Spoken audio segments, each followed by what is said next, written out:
Nós estamos dando continuidade aqui na live, porque o tempo da primeira expirou. Nós estamos indo aqui para a segunda parte. Estamos só esperando os irmãos entrarem novamente, né? O irmão Raildo vai entrar novamente, a irmã Laurenice Ferreira, a Laila, a Carla Ribeiro. Esperamos só o irmão Railton, Tamara Ribeiro, né? Os irmãos que já estão conosco. Glória a Deus. As duas pequenininhas, né? Railton Gomes.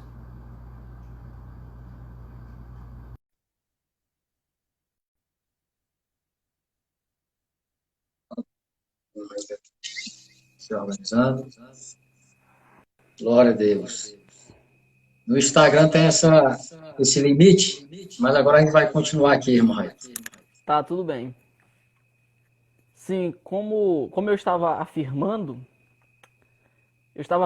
que quando Cristo, ele disse que o reino de Deus havia chegado, Cristo estava falando do primeiro momento do reino de Deus, que seria o reino espiritual. Então, primeiramente o reino espiritual foi implantado, as pessoas que aceitavam a Jesus como Salvador, elas começariam a participar do reino de Deus de forma espiritual, ou seja, hoje nós estamos espiritualmente participando do reino de Deus. Nós estamos no reino de Deus de forma espiritual. Porém, o livro de Apocalipse vai falar sobre a última etapa do reino, que é quando o reino deixará de ser espiritual e será totalmente físico. Então, o reino que hoje é espiritual, hoje eu espiritualmente estou servindo a Deus, hoje espiritualmente eu estou próximo de Deus. Toda essa primeira fase do reino, esse estágio espiritual, ele será finalizado e o reino completo, o reino físico será dado. Então, podemos dizer que a mensagem de esperança do livro de Apocalipse é que o reino que hoje eu estou vivendo de forma espiritual, eu participarei de forma física. Então, primeiramente, o reino de Deus começará de forma física no milênio e será concluído na Nova Jerusalém. Mas a partir do milênio, o reino já começa a ser físico. Então podemos dizer que o reino anunciado por Cristo começou de forma espiritual, hoje ainda está de forma espiritual, mas depois da segunda vinda de Cristo em glória, esse reino será tornado em um reino físico. Nós fisicamente estaremos servindo, estaremos próximo do Senhor Jesus Cristo. Glória a Deus. Muito bem. Então, assim, eu Respondida a quero... pergunta, né? Sim, muito bem. Eu quero aqui enfatizar uma questão interessante, pastor, é que é no capítulo 1 de Apocalipse que nós temos uma citação da segunda vinda de Cristo que ela é muito mal interpretada. É justamente neste capítulo 1. A citação que eu estou fazendo menção, ela está no verso de número 7. No verso 7 do capítulo 1 é feita uma menção ou uma citação da segunda vinda de Cristo. O texto diz assim: eis que vem com as nuvens, e todo olho verá, até quantos o traspassarão, e todas as tribos da terra se lamentarão sobre ele certamente. Este texto aqui é um texto muito mal interpretado, e é justamente este texto que algumas denominações religiosas usam para dizer que o arrebatamento não será secreto. É este texto aqui. Então, os grupos que não creem que o arrebatamento será secreto, eles vão citar este texto aqui. Eles vão citar o verso de número 7. Porém, o verso de número 7, ele está fazendo menção da segunda parte da vinda de Cristo. Nós podemos dizer que a segunda vinda de Cristo, ela será manifestada em 2 tempos. Assim como o reino de Deus foi dado inicialmente de forma espiritual e será completo de forma física. Por exemplo, pastor, só aproveitando, existe um livro do doutor Eldon Led, que é o livro Evangelho do Reino de Deus, que ele vai tocar nessas questões, e seria interessante as pessoas que estão acompanhando esta live, se tiverem como comprar ou até baixar, lessem esse livro, que é uma grande obra. Então, assim como o reino de Deus foi dado em 2 tempos, espiritual e por fim físico, este texto está descrevendo a mesma coisa. Quando a Bíblia Sagrada faz menção da segunda vinda de Cristo, ela não acontecerá de uma única vez. Na verdade, a segunda vinda de Cristo, ela se dará em uma primeira etapa e será completa em uma segunda etapa. Então, a primeira etapa da segunda vinda de Cristo será quando ele vier arrebatar os crentes. O Cristo precisa arrebatar os crentes para que a última semana das 70 semanas comece a ser cumprida. Então, o objetivo do arrebatamento é livrar a igreja da última semana. Eu estou fazendo menção à primeira live que eu gravei com o pastor, que nós comentamos acerca da profecia das 70 semanas. Quem não estava pode estar se sentindo meio perdido, mas a ideia é que está destinada sobre o mundo 70 semanas de ano e falta uma última semana para ser cumprida e Cristo arrebatará a igreja para que essa última semana comece, que é justamente a grande tribulação. Então, porque a grande tribulação não é um tempo para a igreja, então Cristo vai tirar a igreja da terra e assim Cristo vai iniciar a sua segunda vinda e ele vai completar a sua segunda vinda quando ele vier no final da grande tribulação. Então, inicialmente, Cristo das nuvens vai arrebatar a igreja, como Paulo demonstrou na primeira carta aos Coríntios, no capítulo 15, no verso 51 ao 53, e na primeira carta aos Tessalonicenses, no capítulo 4, no verso 16, vai mostrar que Cristo das nuvens vai tirar a igreja. Porém, a segunda vinda só será plena quando, no final da tribulação, Cristo voltar. Este texto, o verso 7 do capítulo 1, está fazendo menção justamente para essa vinda em glória. O verso 7 está falando do momento em que Cristo, no final da grande tribulação, vier para finalizar a batalha do Armagedon, que nós ainda iremos trabalhar, quando Cristo vier finalizar a batalha do Armagedon e a consequência disso será que ele vai julgar as nações.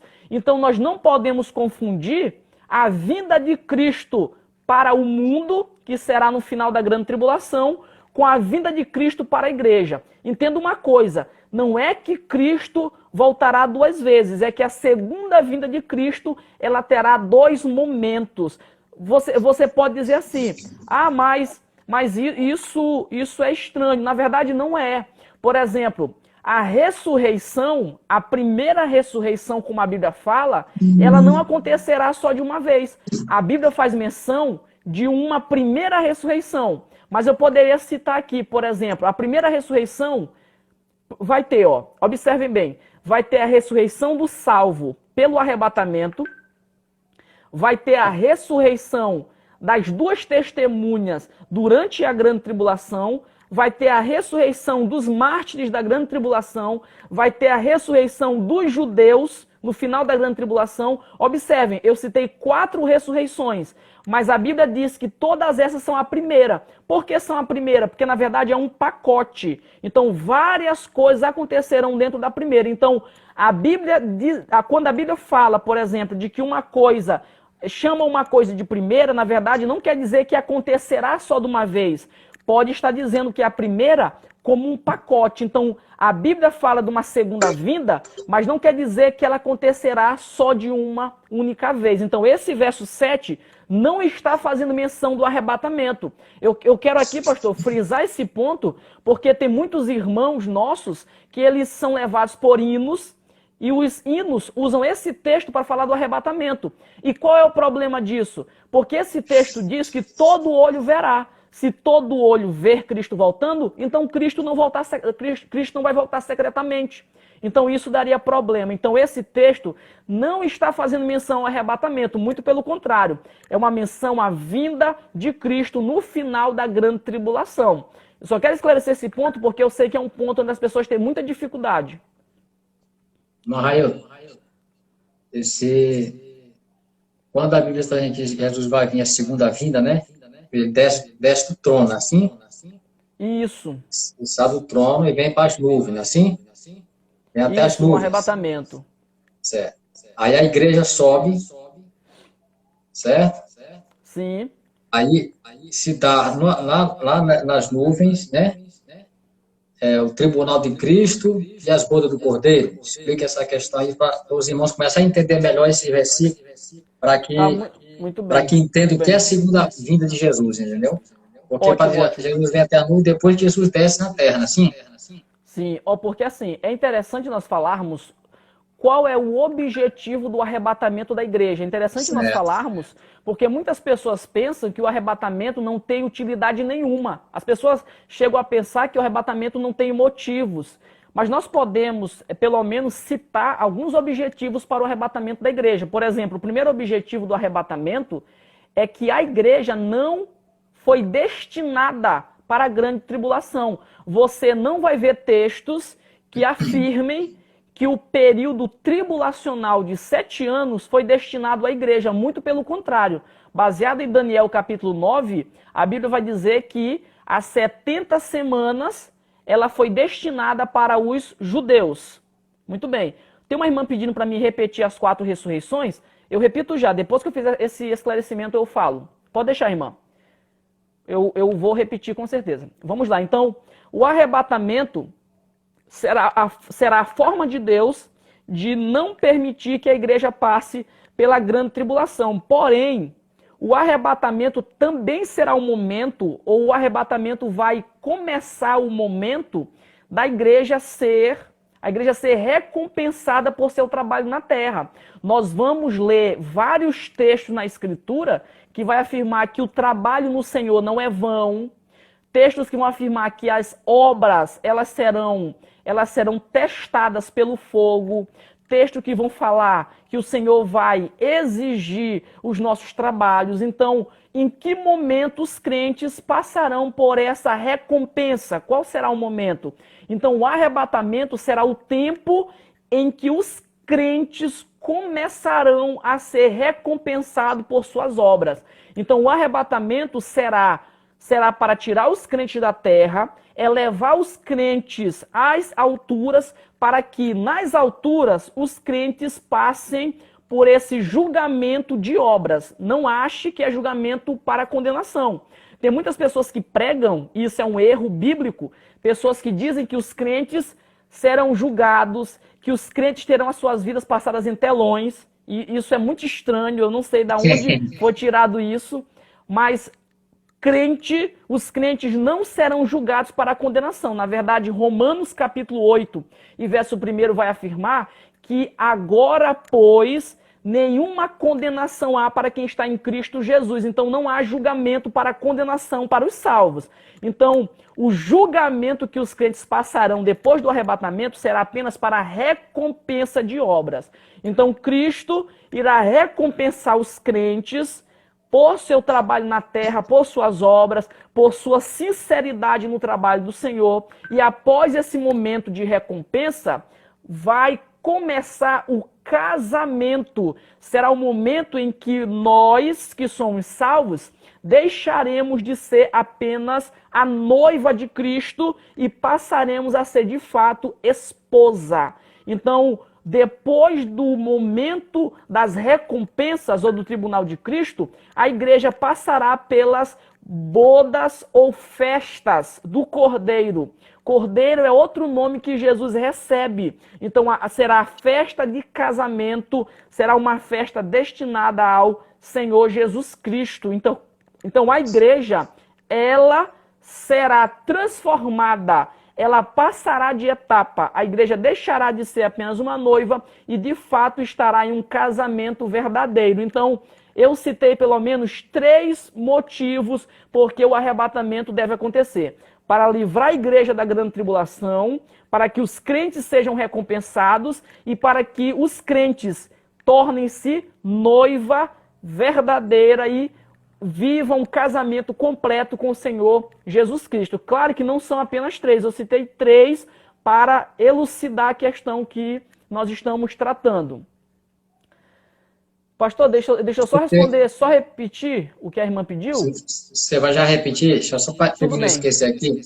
Tudo bem, à vontade. Desculpa. Esse versículo 7, ele está ligado direto ao capítulo 24 do Evangelho escrito por Mateus, não é assim? Exatamente. Só para quando for estudar Mateus 24, os irmãos podem fazer ligação direta ao versículo 7, que fala sobre a segunda vinda de Jesus.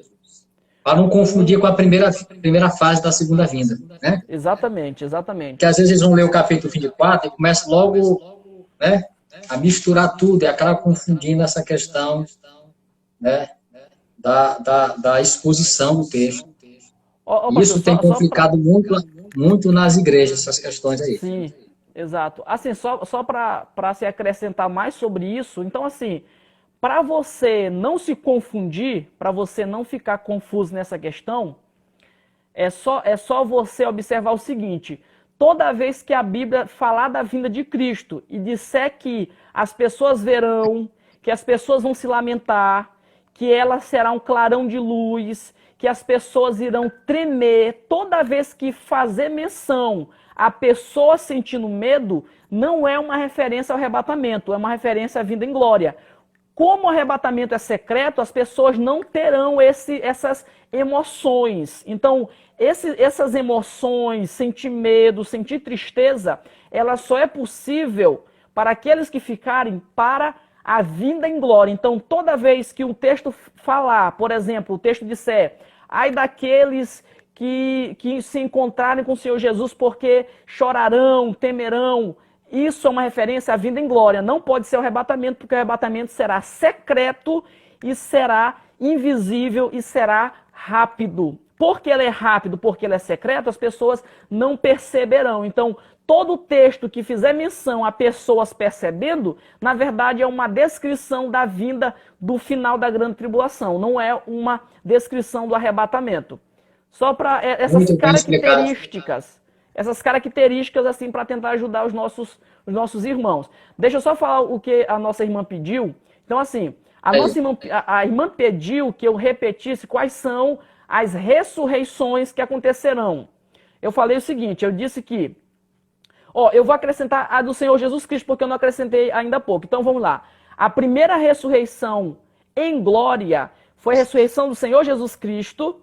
A segunda ressurreição será a da igreja pelo arrebatamento. Essa será a segunda. A primeira é a ressurreição de Jesus Cristo. Já aconteceu. A segunda ainda acontecerá, que é a ressurreição da igreja pelo arrebatamento. A terceira ressurreição será a ressurreição das 2 testemunhas que irão ressuscitar no meio da grande tribulação. Essa é a terceira ressurreição. A quarta ressurreição será daqueles que morreram e foram salvos durante a grande tribulação. Então, quem era salvo e morreu durante a grande tribulação, essa pessoa será ressuscitado no final da grande tribulação. E a quinta ressurreição será a dos judeus. Os judeus serão ressuscitados no final da grande tribulação. Eu estou citando pelo menos 5 ressurreições e todas essas fazem parte da primeira ressurreição. Glória a Deus. Respondido. Muito bem. Então vamos agora passar para a descrição de Jesus glorificado, que começa a partir do versículo de número... Na verdade, vamos começar a partir do verso 12. A partir do verso 12, João começa a descrever algumas coisas que ele estava vendo. A partir do verso 12.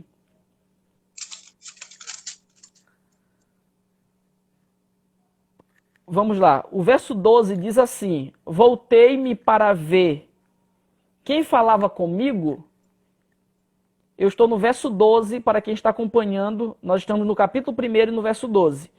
Voltei-me para ver quem falava comigo, e voltando vi 7 candeeiros de ouro. Assim, é difícil ilustrar, mas candeeiro é aquele instrumento que ele é usado como se fosse um tipo de lamparina, só que ele é maior e ele tem entrada para colocar 7 velas. É um instrumento que ele é usado geralmente. Quem quer falar do templo, por exemplo, o templo construído pelos judeus, vai sempre ver essa imagem. Então, é um objeto que ele tem uma base e acima dele sobe sete artifícios que são para colocar as velas. O nome disso é candeeiro ou candelabro. Você pode pesquisar. Candeeiro ou candelabro. João diz que quando ele virou, ele olhou esse instrumento. João viu aquele candelabro. Isso está no verso de número 12. Olha só no verso 13. E no meio dos candeeiros, candeeiro ou candelabro é a mesma coisa, e no meio do candeeiro, João diz que ele viu alguém semelhante ao Filho do Homem, com vestes talares, cingido à altura do peito. Só para começar a explicar, na verdade, por que João viu esse candeeiro. Mais adiante, no capítulo 1, o texto vai afirmar que esse candeeiro representa as 7 igrejas. João vai dizer que ele viu aqueles candeeiros para representar as 7 igrejas. E o texto vai dizer que o Filho do Homem, que é Jesus aqui, uma menção ao Jesus encarnado, ao Jesus que é homem e Deus, o texto vai dizer que Jesus estava no meio do candeeiro. Aí nós temos que nos perguntar, qual é o objetivo de João ver o candeeiro e João ver Jesus no meio do candeeiro? O que isso quer nos dizer? E a informação que nós temos é que Jesus não está distante das igrejas. Jesus não está à parte das igrejas. As 7 igrejas que ele está escrevendo esta carta, que João está escrevendo esta carta, elas estão aprendendo que o Jesus que ressuscitou para que a igreja fosse inaugurada, ele não abandonou a igreja, ele está presente na igreja, ele está acompanhando a igreja. Então essa é a mensagem que João está vendo. João está vendo que Jesus está próximo do candeeiro ou está próximo das igrejas. Então as igrejas, nessa época, já estavam sofrendo perseguição.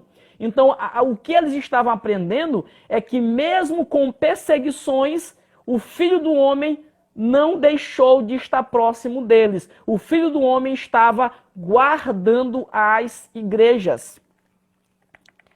Aí o próprio texto, pastor, vai continuar no verso 12 ou no verso 13, descrevendo Jesus. O texto vai dizer primeiro que Jesus estava com vestes talares. Assim que o texto vai afirmar. Jesus estava com vestes talares. Vestes talares são vestes especiais. São vestes, na verdade, que elas são usadas por sacerdotes ou são usadas por reis. A razão por que Jesus está vestindo uma roupa sacerdotal ou uma roupa real é para João saber 2 coisas interessantes. Primeiro, que Jesus é o nosso sumo sacerdote. Na verdade, essa é a mensagem que a carta aos Hebreus vai nos mostrar. Jesus ressuscitou para ser o nosso sacerdote. Jesus é aquele que está intercedendo por nossas causas e por nossa situação espiritual nos céus hoje. Por exemplo, nós poderíamos fazer menção do capítulo 2 da primeira carta de João. João vai dizer da seguinte forma: filhinhos, não pequeis, mas se vocês pecarem, nós temos um advogado junto ao Pai, Jesus Cristo o justo. Então Jesus está usando uma roupa sacerdotal naquele momento para demonstrar o seu papel de sacerdote ou o seu papel de perdoador. Jesus hoje está advogando as nossas causas diante do Pai, por isso que ele está usando uma roupa de sacerdote. A segunda razão por que Jesus está usando uma roupa real, uma roupa destinada aos reis, é para demonstrar também o segundo aspecto do seu ministério. Jesus não é só um sumo sacerdote, Jesus também é rei. Então Jesus está demonstrando o seu sacerdócio e a sua realeza quando ele usa essa roupa, essa vestes talares que João está vendo. Tudo bem? Então qualquer dúvida os irmãos podem estar perguntando. Tudo bem, pastor? O senhor está conseguindo me ouvir bem? Muito bom, tá bom demais. Que bom. Qualquer coisa o senhor pode falar, porque se deixar eu vou falar demais. Então o senhor pode, qualquer coisa que o senhor quiser comentar, pode comentar que eu paro. Então, pastor, a primeira descrição são vestes talares, e a segunda descrição, ele está cingido à altura do peito com uma cinta de ouro. Essa roupa que ele está cingido, na verdade, era um cinto que ele era um cinto grosso, que ele era usado na altura do peito, e na verdade esse cinto não é um cinto qualquer. O texto diz que esse cinto tinha uma cinta de ouro. Na verdade é um cinto real. Jesus não somente tem roupas reais, como ele também está usando aqui um cinto real. Na verdade, tudo isso descreve a sua realeza.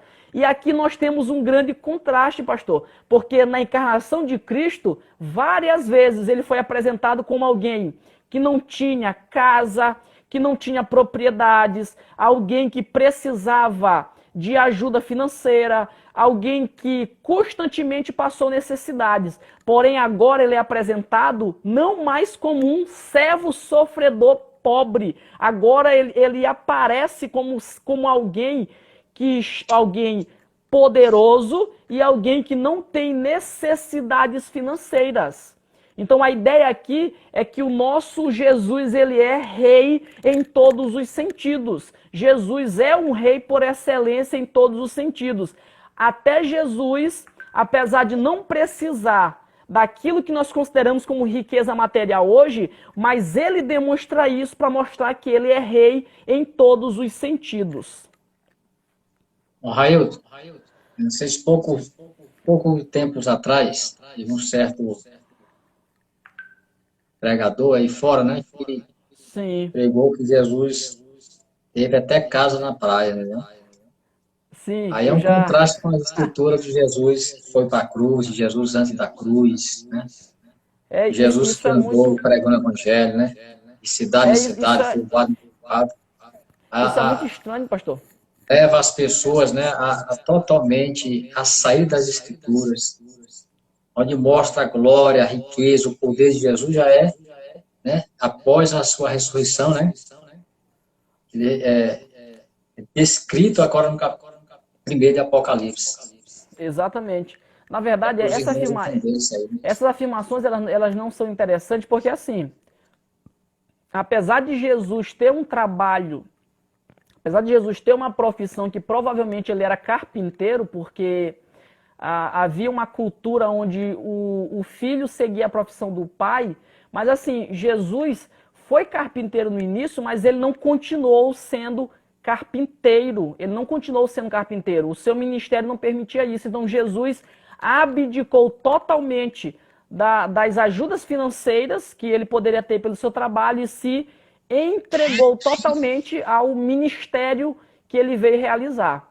Então essa ideia ela não é tão interessante. Então, pastor, como nós estamos dizendo, então Cristo é apresentado como que um rei contendo ouro para demonstrar a sua grandeza, a sua realeza, uma vez que o ouro para nós representa a realeza, o ouro está muito ligado com pessoas que possuem poder real. Então a ideia aqui é que Jesus é um rei em todos os sentidos. Ele é um rei que tem poder. Então, o texto vai continuar dizendo, eu estou no verso de número 13, aí o texto vai no verso 14 dizer assim: a sua cabeça e os seus cabelos eram brancos como a alva lã. É interessante, pastor, observar esse texto, porque as pessoas têm uma imagem do Deus Pai como se fosse um velho sentado numa cadeira com um bastão na mão. Mas, na verdade, o objetivo do texto, ao dizer que o cabelo e a cabeça era branca, na verdade, era para mostrar a pureza e a santidade do Senhor Jesus Cristo. Na verdade, o branco, ele sempre está ligado com a pureza. Então, o objetivo de Jesus aparecer para João com os cabelos e com a cabeça branca é para demonstrar que ele é alguém totalmente santo e totalmente puro, como está contido no verso 14. Aí o texto vai continuar dizendo: e os olhos como chamas de fogo. A razão por que os olhos de Jesus vêm como chama de fogo, nós podemos dizer que são duas coisas. A primeira razão por que Jesus aparece dessa forma, a primeira razão é porque ele virá para julgar as pessoas. O fogo, ele está associado ao julgamento.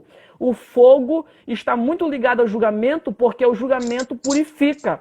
O julgamento, ele sentencia e separa o certo do errado. Então, Jesus é apresentado com os olhos como fogo para mostrar que ele é alguém que vai julgar e o seu julgamento é um julgamento verdadeiro. Então, Jesus irá julgar como o fogo julga. Assim como o fogo purifica, como o fogo serve para distinguir o material bom do material que não é bom, Jesus vai julgar e vai determinar o certo do errado. Por isso que os seus olhos são apresentados como chamas de fogo.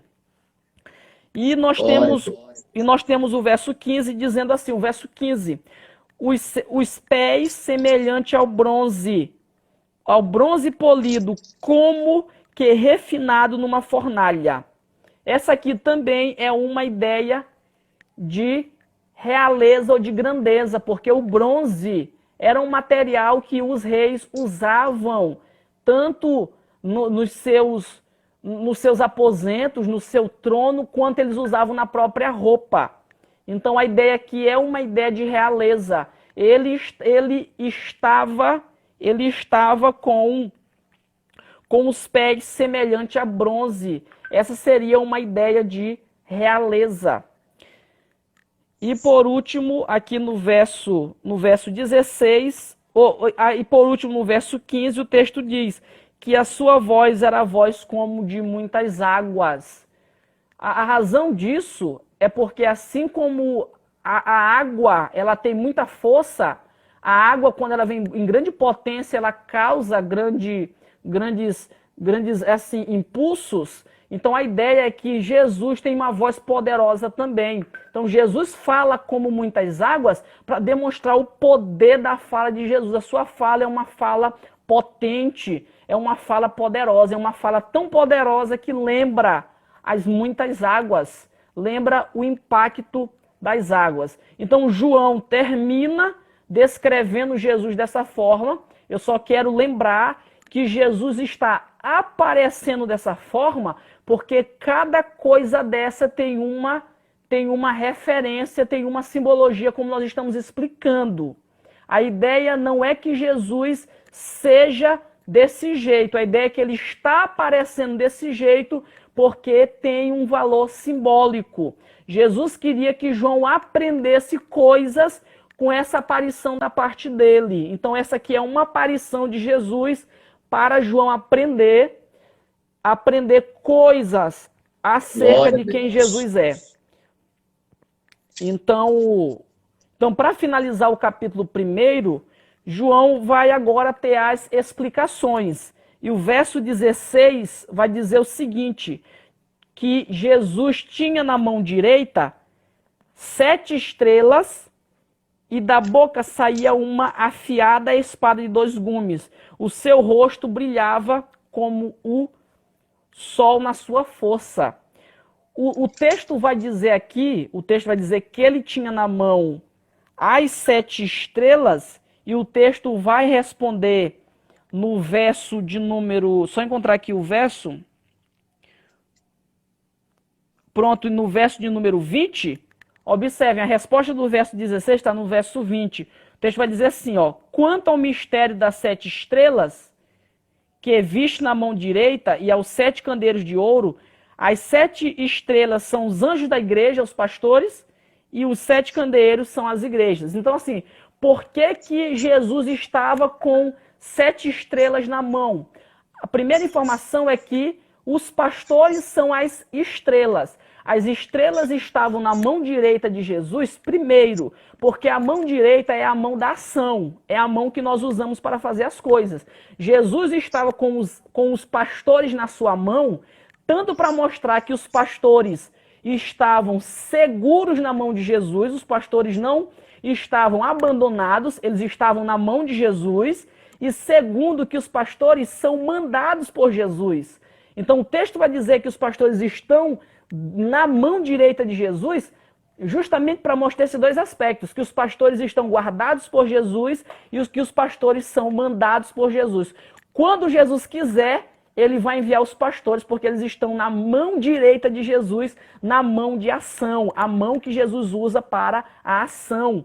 Todos nós, na sua maioria, sempre usamos a mão direita. Então a ideia de mão direita aqui é mostrar que é a mão que Jesus usa para a ação.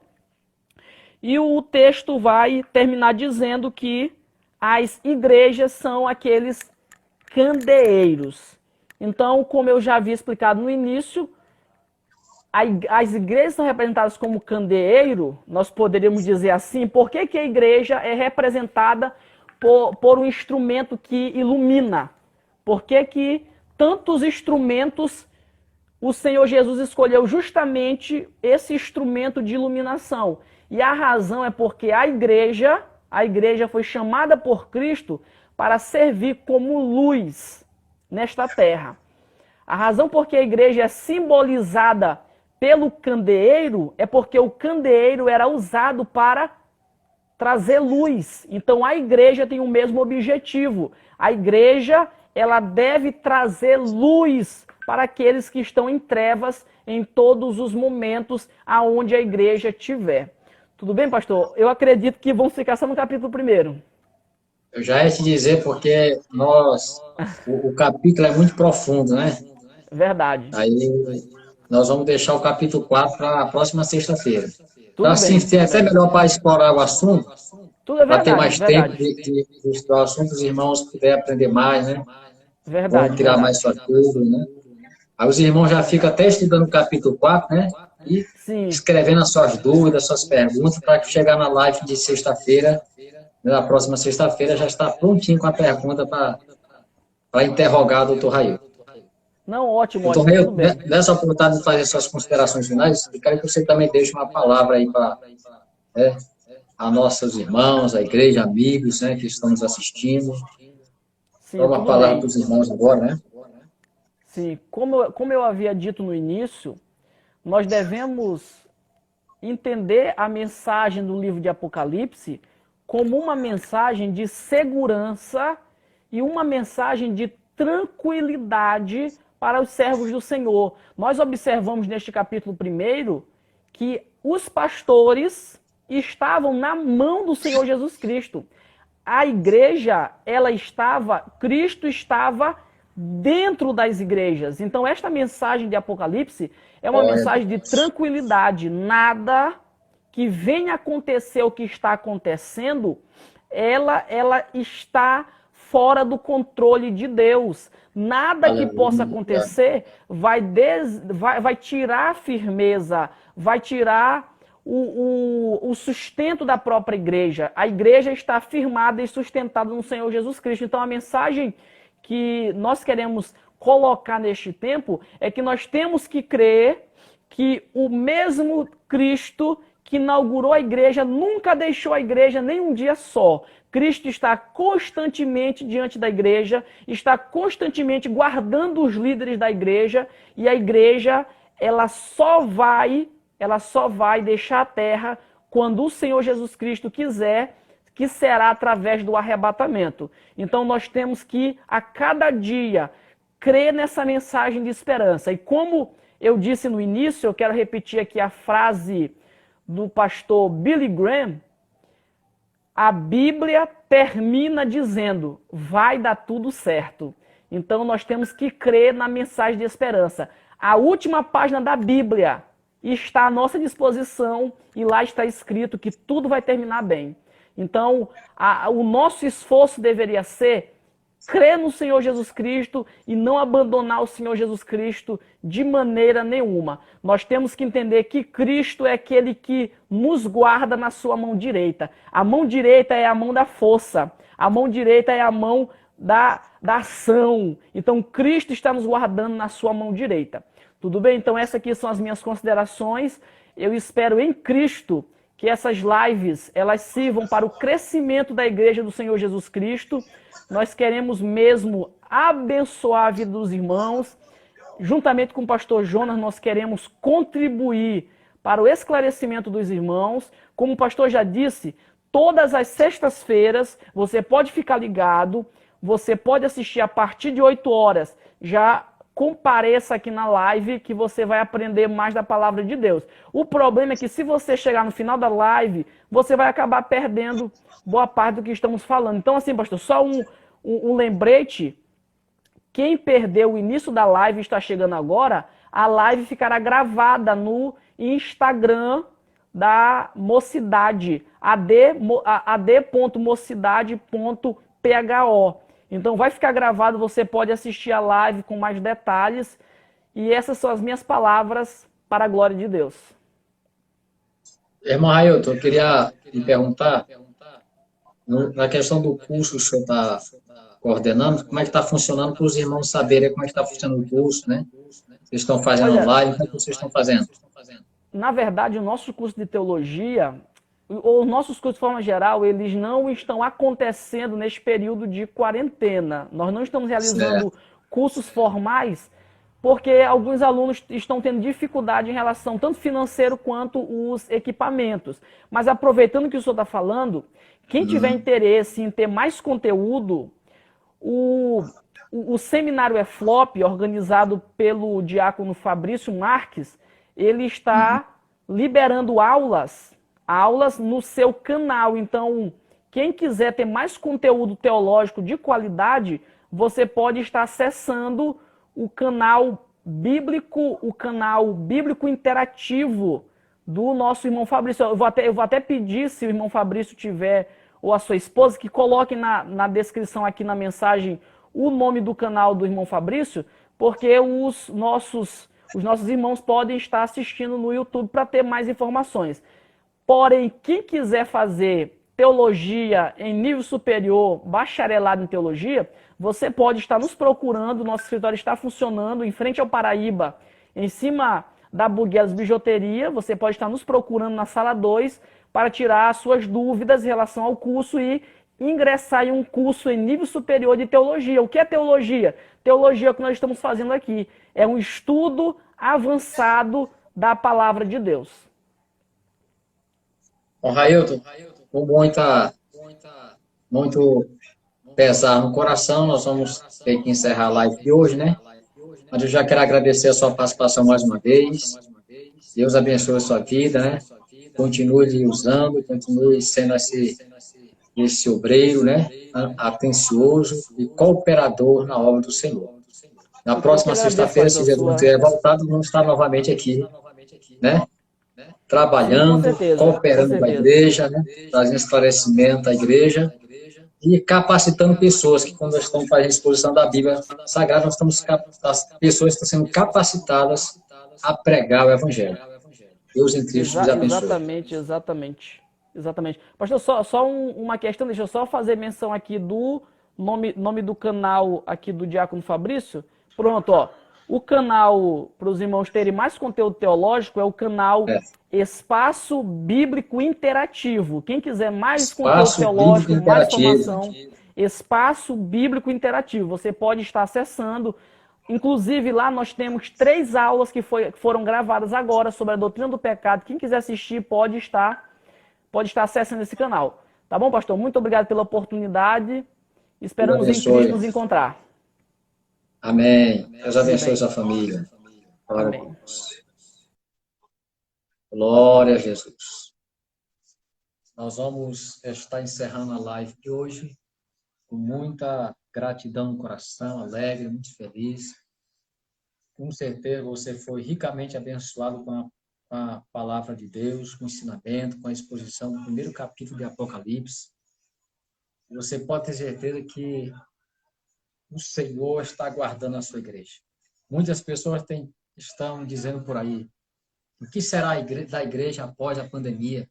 Como ficará a igreja? Como ficará, né, a igreja na terra após a pandemia? A igreja enfraqueceu, vai enfraquecer, né? Vai ficar dispersa. Meus queridos e amados irmãos, a igreja, ela foi edificada em Cristo, ela é edificada na pessoa bendita de Jesus. Jamais a igreja será destruída. Jamais a igreja será aniquilada. A igreja, ela está fundamentada, ela está edificada em Cristo. E as portas do inferno não prevalecerão contra ela. A igreja atravessou séculos e séculos, né? Após a morte e ressurreição de Cristo, a sua instituição no Pentecoste. E a igreja enfrentou o Império Romano, né? As perseguições do Império Romano, as perseguições religiosas, as grandes cruzadas, e foi atravessando, né, o mundo da idolatria. A igreja permanece firme e viva e sendo instrumento de Deus nessa terra. A noiva do Cordeiro, que está trabalhando dia e noite, né, em prol do Senhor Jesus, divulgando a palavra de Deus. Você é a igreja, você é servo do Senhor, você pode ter certeza que você está guardado em Cristo, está firmado em Cristo e que a mão direita de Deus está te sustentando. Você está firmado em Cristo, você está seguro em Cristo, você está guardado em Cristo. E as portas do inferno não prevalecerão contra a tua vida. É bem verdade que, em meio às guerras, em meio às tribulações, em meio às pandemias que acontecem no mundo inteiro, muitos irmãos são recolhidos, mas sabemos uma coisa: tudo está no controle do Senhor. Deus está guardando o seu povo, e se Ele quiser tomar a minha vida, quiser tomar a sua vida, Ele toma, porque Ele é o dono dela. Ele é o autor da vida, Ele é o Senhor da vida. Ele chama aqueles que quer para estar ao lado dele, para estar próximo dele, né? No tempo dele que Ele determinar. Então, segure-se nisto. A sua vida está guardada em Cristo e você está protegido por Ele. Nada acontece nessa terra sem uma permissão de Deus. Ele é o autor e consumador da nossa fé. Guarde essa palavra no teu coração, né? Eu quero avisar os nossos irmãos que amanhã, sábado, a mocidade da área 1, na coordenação do nosso amado irmão Felipe, vai estar na live, né? Com a coordenação de toda a área 1, nossa mocidade, né? Todas as congregações da área 1 e você, de outras áreas, você também é nosso convidado para estar nesse trabalho. Domingo pela manhã, escola bíblica dominical em todas as nossas congregações. Domingo à noite, culto também em todas as nossas congregações. E o círculo de orações, o trabalho de oração também em todas as congregações. Que Deus em Cristo te abençoe. Eu quero orar por você que está aceitando Jesus, que está se reconciliando. Você que está enfermo, eu quero orar por você neste momento, que vamos encerrar esse trabalho. Soberano e eterno Deus, na autoridade do teu nome e pela exposição da Bíblia Sagrada, que aqui foi ministrada pelo teu servo, irmão Raí. Meu Pai, que esta palavra, a palavra que foi pregada, que esta mensagem que foi ministrada, possa, Senhor, fazer algo na vida das pessoas, possa mudar o comportamento, mudar a conduta, mudar os pensamentos, possa, Senhor, trazer renovo, restauração, cura, libertação na vida das pessoas. Meu Deus, cremos que esse trabalho está sendo uma bênção na vida das famílias, está sendo uma bênção na vida dos obreiros, está sendo uma bênção na vida da juventude. Pai, de todos aqueles que estão nos assistindo e que vão nos assistir ainda nesta live que ficará gravada. Meu Senhor, põe a tua mão saradora para curar aquele que está enfermo, para sarar aquele que está doente, que estão nos hospitais, que estão em casa, que estão, Senhor, em outros lugares. Pessoas que estão morando na rua, que estão sentindo dores terríveis, Jesus. Cura essas pessoas. Liberta essas pessoas. Transforma essas pessoas. A Senhora olha para a nossa cidade. Repreende, meu Pai, este vírus maldito. Esta pandemia da nossa nação. Abençoa o nosso país. Abençoa os nossos governantes. Abençoa nossas lideranças, Senhor. Pai querido, que estão, Senhor, na organização, na gestão desse país. Abençoa, Pai, em nome de Jesus. Abençoa a tua igreja. Abençoa o nosso pastor presidente e todos os demais obreiros, em nome de Jesus. Que Deus em Cristo nos abençoe, em nome de Jesus. Amém. Graças a Deus. Quando é que vai salvar aqui, amor?